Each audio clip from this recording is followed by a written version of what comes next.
When you speak, you have to talk to the audience like it's your friend. You've heard that a lot, didn't you? Tell me you haven't heard that. And how exactly would you do this? Because, yes, you try to do that, but you still like are scared a little bit. You don't feel the way you should feel when you just speak to them more professionally. You want to speak less openly, not as explicit. The reason you're not feeling well is because you need to practice. Just because you're passionate, we talked about this in a previous video, just because you're passionate, that does not mean that you don't practice.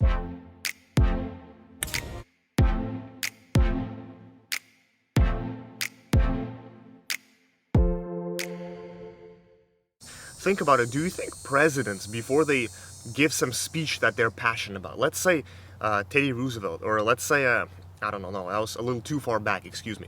Let's say you have someone more, like let's say, okay, Richard Nixon, for example. He was passionate about a lot of things. And when he went on stage, even, screw this, let's go even closer. Let's talk about Barack Obama. Do you think that a lot of the stuff he's passionate about, like, for example, climate change, I'm not sure if he's talked about it, but I would assume so. When he talks about that stuff, do you think he just says, oh yeah, I'm passionate, let's go out there and talk? Or do you think he takes his speech, reads it over, and tries to says it in his mind, say it and verbally say it in some kind of, way that he tries to practice in order for the upcoming presentation to be successful? Of course he does. You should do the same exact thing. What's stopping you? Now, how would you do this? Because you can break this down even further. Well, how do you practice? That's the question we get. Well, we know that we should practice aside from being passionate. By the way, if you haven't watched the video before, check it out, all about passion. The way you practice is you can do two ways. I utilize both of them. I'll show you the first one. The first one is to simply talk to a friend, like a real friend.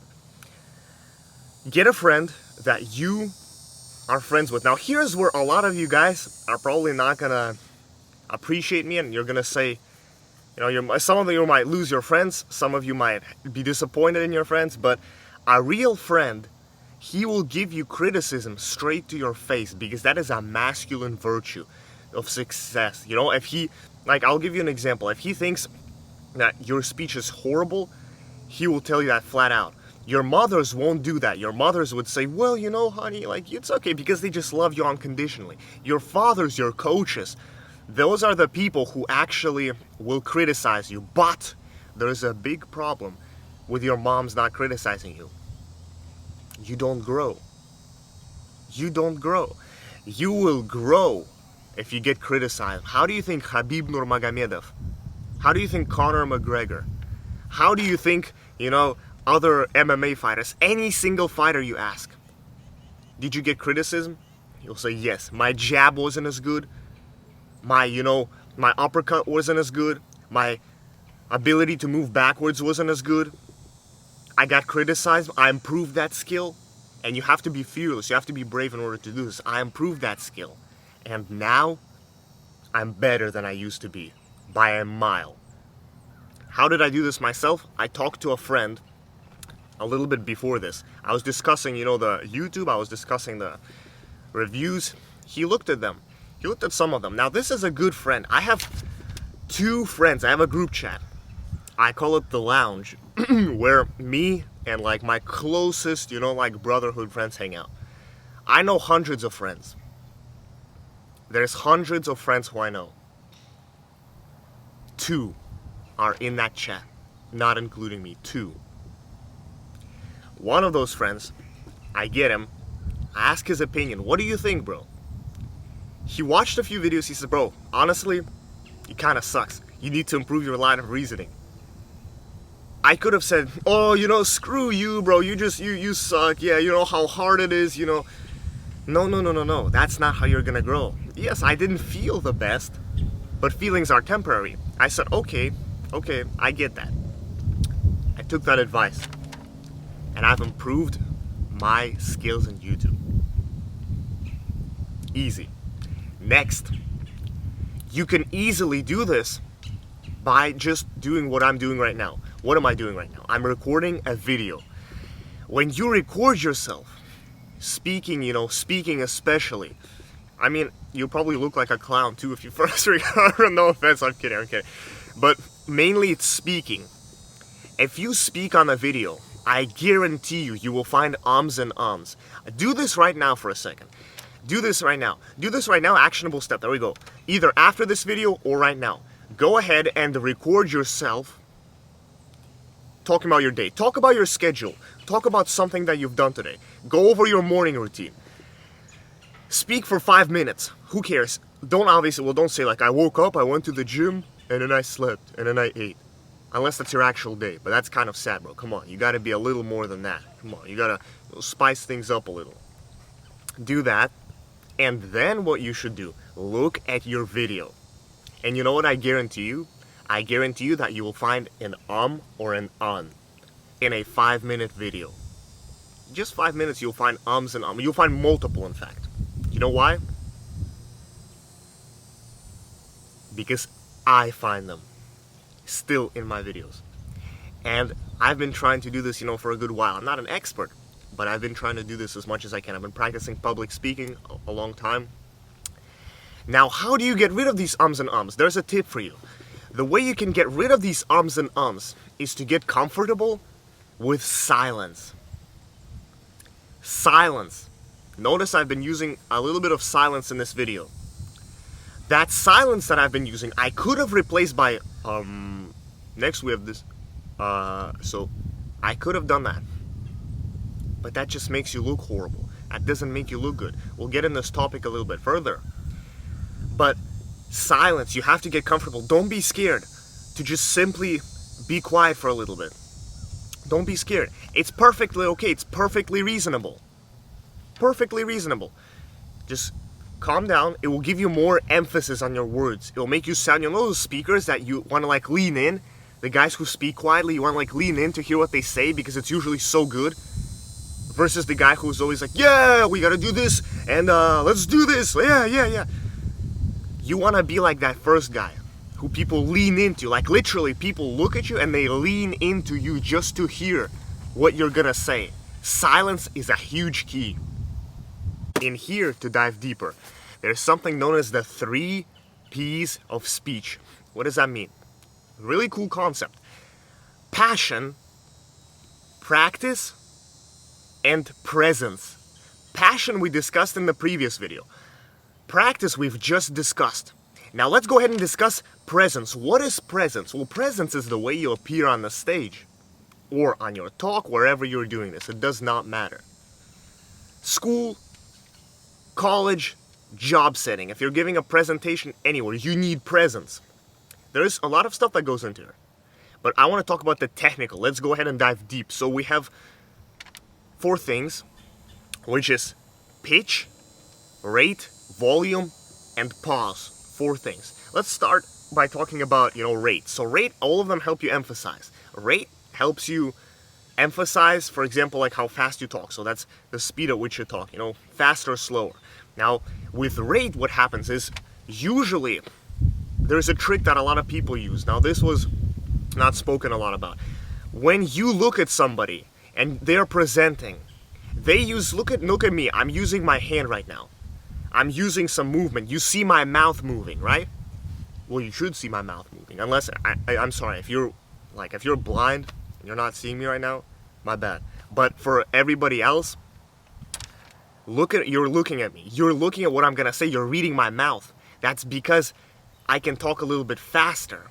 If I talk faster right now, you will still notice my mouth and you'll be able to comprehend. When you listen to an audiobook, they are usually made pretty slow. If you notice an audiobook, they're usually talked about kind of in this, a little bit of a monotone sense. Why? Well, it's because of pitch. You don't see how the author is moving. You don't see what the author is doing. You don't see the setting.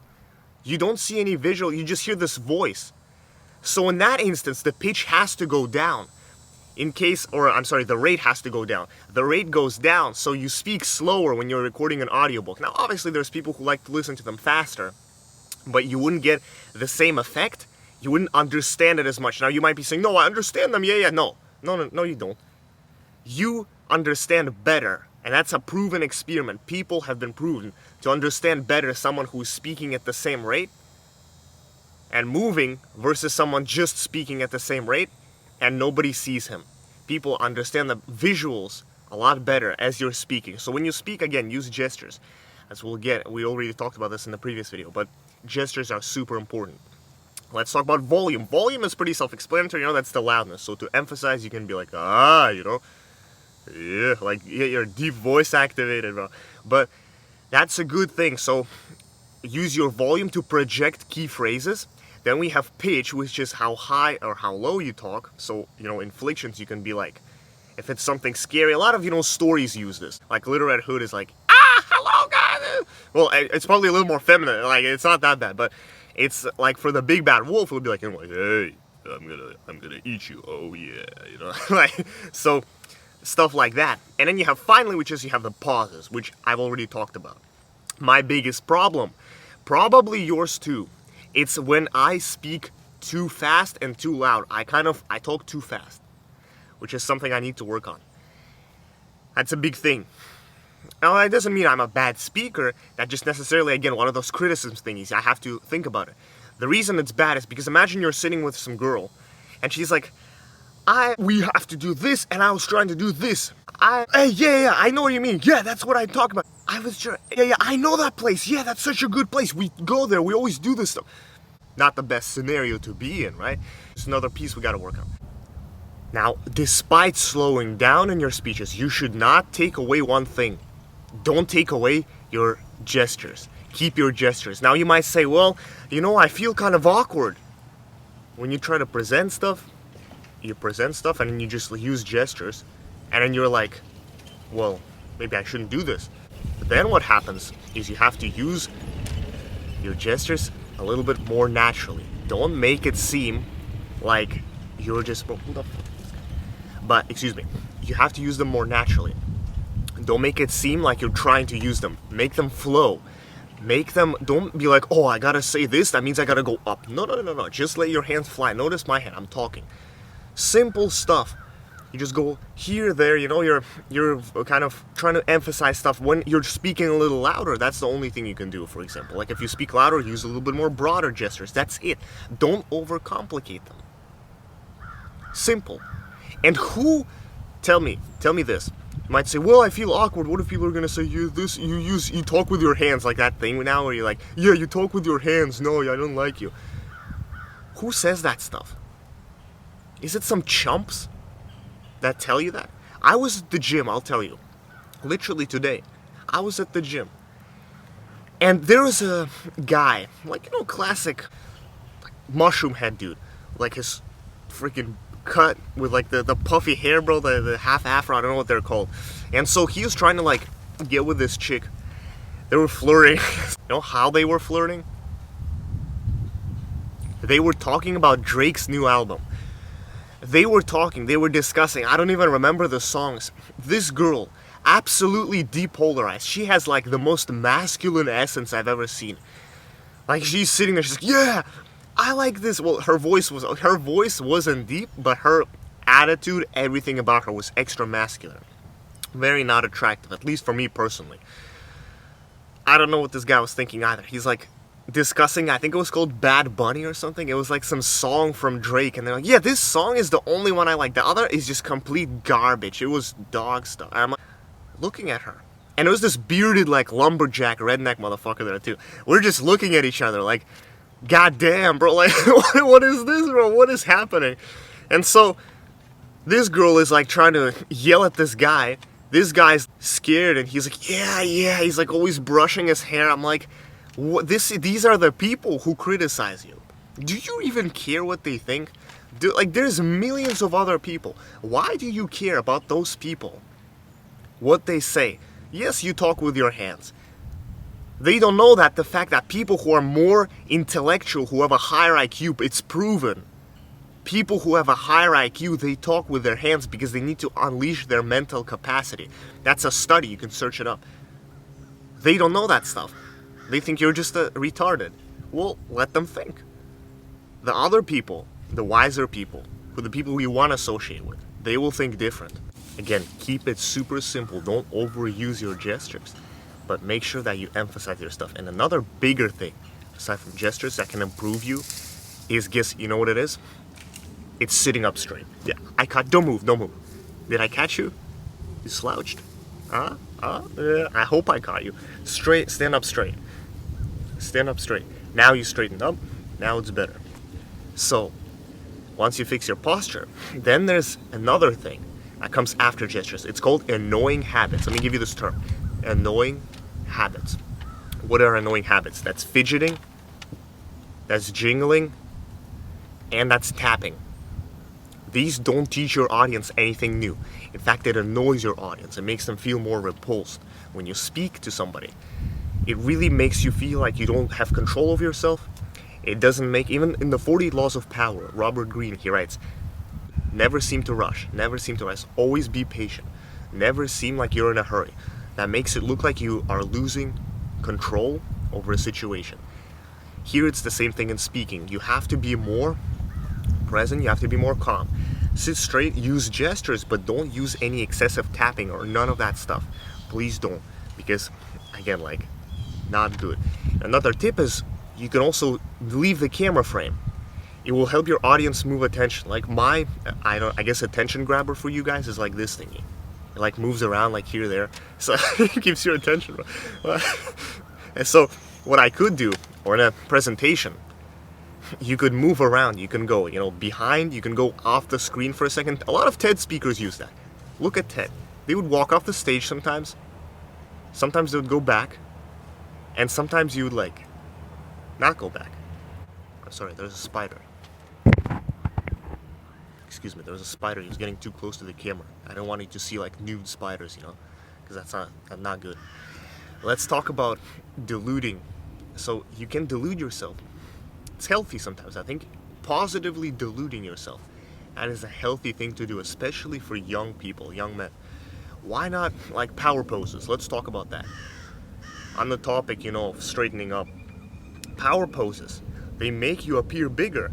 And there are studies, they're not concrete, but there are studies that say that you might be able to gain a little bit more testosterone. It's not directly you gain testosterone. I'm pretty sure it boosts a hormone of, I think, like confidence, or there's a hormone of like authority, because when you straighten up, then you're showing your power. Gorillas back in the wild, when they would straighten up and they would like hit their chest, they show that you're superior, their testosterone rises. We, I guess, evolved from, monkeys too, so when we straighten up, any animal, bro, take any animal, that's like straightening up is like, okay, like, come at me, bro, you're gonna be forced to, be filled with testosterone. What else are you gonna be filled?